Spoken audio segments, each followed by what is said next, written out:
We continue with the next presentation, and we have now with us Ignacio Cobo, who is a principal consultant of leading consulting AFRY, and he will talk about enabling system flexibility through solar battery storage-based hybrid power plants.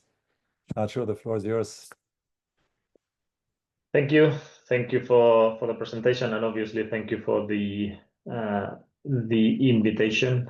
I'm trying to share my screen and so we can begin.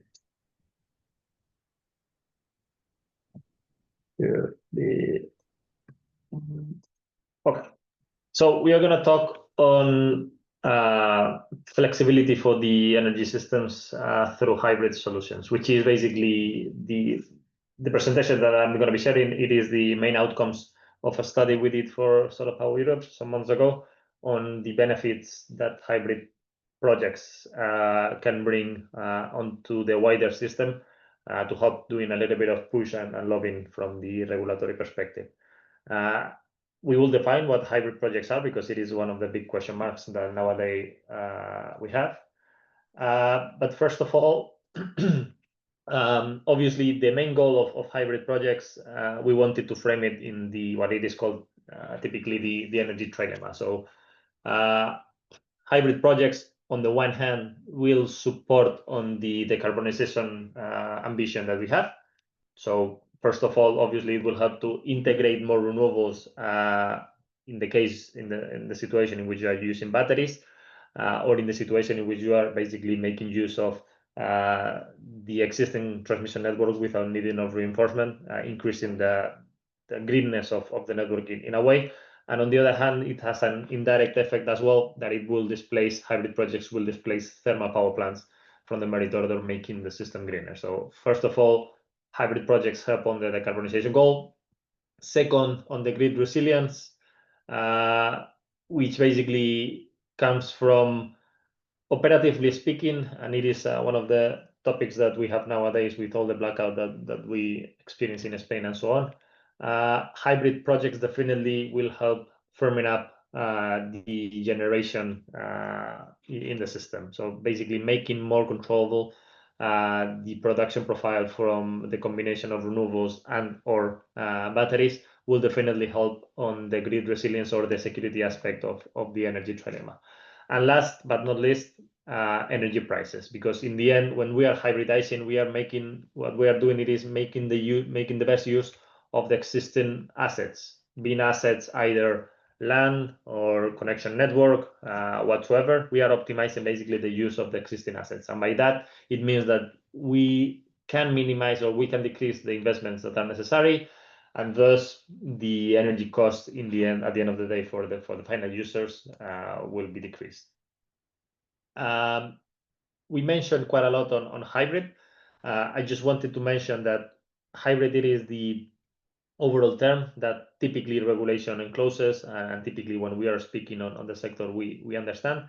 But when we talk to hybrid, I just want to make sure that we understand that we are both considering the fully hybrid operation, which is the one that we are showing in purple, in which basically you have one connection point, 1 meter, and several assets behind the connection point, and then you optimize in this case the 3 assets in order to extract the most out of the single connection point. But you have other type of hybrid projects, or what we call here co-location, which is the one in orange, which is you have a single connection point, that's all right, but you have different metering devices for the different assets, meaning that each of the assets will be optimized most likely on an independent mode. So when we talk on hybrid or co-located assets, we will do it generally for both of them, because with taking out some specificities and some minor points, basically the benefits that both hybrid and co-located assets will bring into the systems are the same. So getting on to the outcomes of the analysis and what are basically the main benefits, and I have a slide for each of them in the following slides. But first of all, it helps with resource utilization. So obviously, by making sure that we are using existing resources and by combining different technologies, we are making the best use and an optimized use of assets that are there, and we do not need to invest more.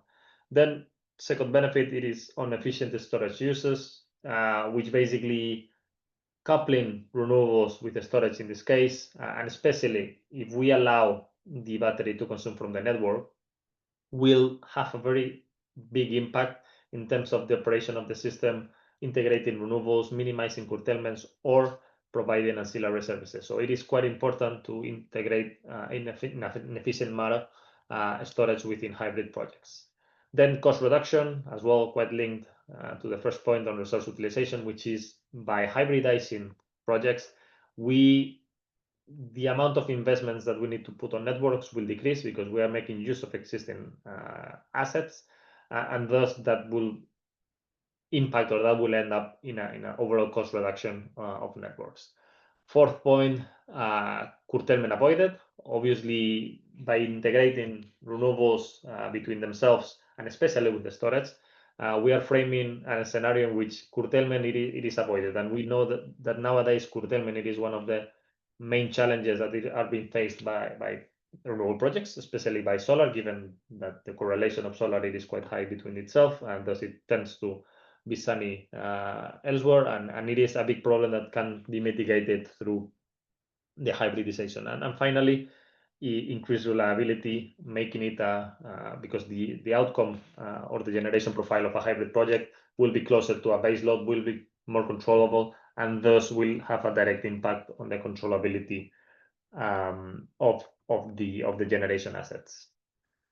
So better resource utilization. What we are seeing here two visual examples that I like quite a lot that will hopefully help explaining what we mean with better resource utilization. On the left-hand side, basically we are showing a project that we did recently in which we supported our clients to understand what type of battery they could deploy within their existing solar PV park. And what we saw is that there is quite a lot of room in terms of physical space within solar parks to deploy batteries or to deploy new technologies. And in this case, basically, we found a space where we could deploy our battery without necessarily needing to increase the land of the project. So it was basically making use of the existing lands to deploy or to collocate the solar PV asset with a battery. On the right, what we see it is the resource optimization of the interconnection rights, which is basically signalized by the upper white line, which represents the interconnection capabilities.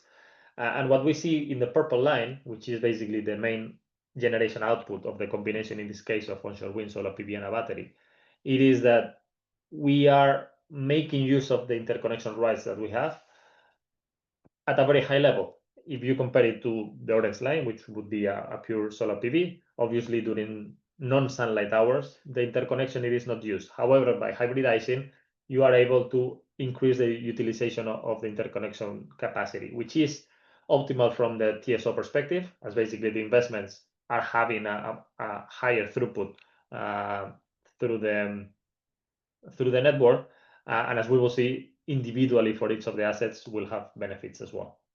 Then efficient storage uses, as we were saying, this has to do with coupling renewables plus storage, which is one of the things that will be quite critical and will be quite important. Will allow renewable projects to displace generation from whenever it is produced to whenever it is the most needed.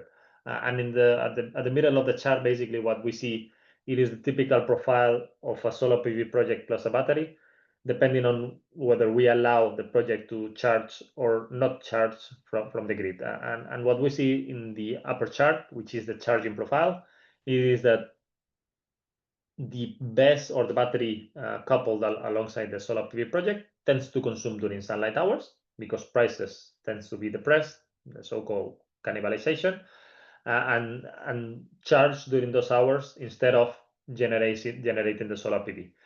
If we see the yellow bars, which represents what would be doing the battery if it was allowed to charge from the grid, we do not only see that it is charging during sunlight hours, but as well we see that it tends to consume energy during night periods. During night periods when either the system needs it because the TSO needs ancillary services or needs to operate the system, or because basically there are hours of surplus of other technologies such as onshore wind.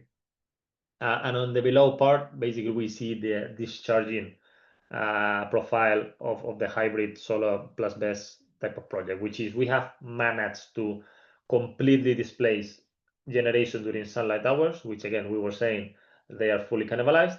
And the majority of the generation happens in the early night period, so between 8 p.m. to 12 p.m. And as well, a little bit during the early morning, between 1 a.m. Until 8 a.m. So again, the use of a battery, both without and with grid withdrawal, helps quite a lot into moving energy from when it is produced until where it is needed. And obviously, this is an obvious notion, but what we wanted to include it is what we have on the right, which is basically this doesn't come necessarily as a cost. And the figures on the right corresponds to some of the analysis that we have done with my colleagues in Germany. And you can see basically some illustrative IRRs and the upside that you could get by deploying your battery within specific projects. And it proves that basically batteries having this operation mode and then opening the operation for different ancillary services and so on have a positive economic impact on the projects. Third, the cost reduction, as we were saying, we did a small case study, quite simplistic, in which basically we took what would happen if we were to comply with the Spanish NECP. For those that do not know it, the Spanish NECP has an ambitious plan of deploying 42 gigas of solar and 26 gigas of wind from now until 2030, so quite a lot of capacity to be deployed in the years to come. And obviously, to incorporate all that renewable capacity in the network, you have to reinforce quite a lot the network. So we did a clear study on, okay, what if a small percentage, in this case 20%, of the solar PV capacity was hybridized with the onshore wind capacity, and how many investments will be reduced in this case from the network needs as a result of this hybridization. And our guesstimate or our high level or back of the envelope calculations took us that basically there could be savings up to 250 million euros between now and 2030, or what it is the same, a reduction in the investment needs of the network on 7.5%, meaning that collocation or hybridization results and translates direct savings into network reinforcement and investments, which is nowadays one of the main bottlenecks that we have. Almost last, curtailment avoided, again, quite linked with the previous points that we have touched, but hybridizing, and again, especially when we are talking on renewables plus batteries, have a direct impact on curtailment avoided, either self-curtailment avoided, so because basically you are absorbing your excess or surplus of production, or you're avoiding production that cannot be evacuated in the market because the market is at negative prices, whatever of the two reasons, but as well minimizing curtailment from a system-wide perspective. So if you allow the battery to consume from the network, it will not only consume from your own project, but it will help the system integrating further renewables that can be evacuating energy 100 of kilometers away, and your battery, given that you are allowing it to charge from the network, it is actually helping all the other projects to, instead of curtail, to evacuate the generation so that you can consume it. So it is quite critical to tackle and to fight the problem of curtailments that we have nowadays, which have such an important impact on the business model of solar PV. And almost last, obviously, increase reliability. And what we mean with that is that by either hybridizing or collocating renewables and renewables, and the impact it is the same. So typically wind and solar PV, which in most of the countries they have a negative correlation between themselves. So it tends to be windy when there is no solar, and it tends to be less windy when there is solar PV. So the negative correlation match quite good between solar and PV. but as well, obviously, renewables plus storage. And the combination of controllable assets that they do have a negative correlation between themselves or a low positive correlation only makes the resultant generation profile more accurate, more predictable, more robust, meaning that it will support and it will increase the security of the system and the controllability rather than standalone assets operating on their own.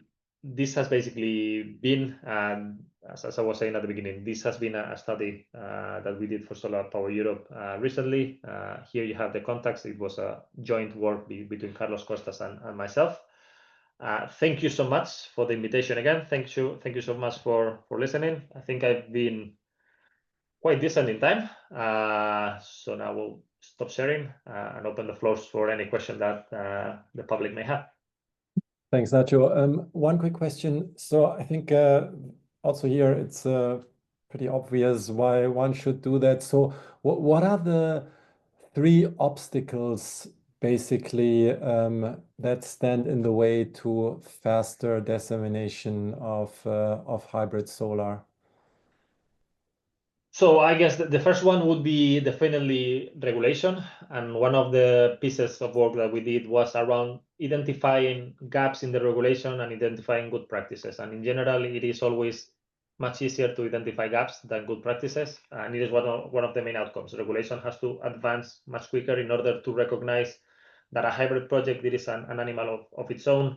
That permitting process has to go alongside. So there is the issue on dual permitting. So do I need one permit for generation and do I need one permit for consumption? That doesn't make any sense for hybrid projects. So definitely regulation, it is one of the main bottlenecks.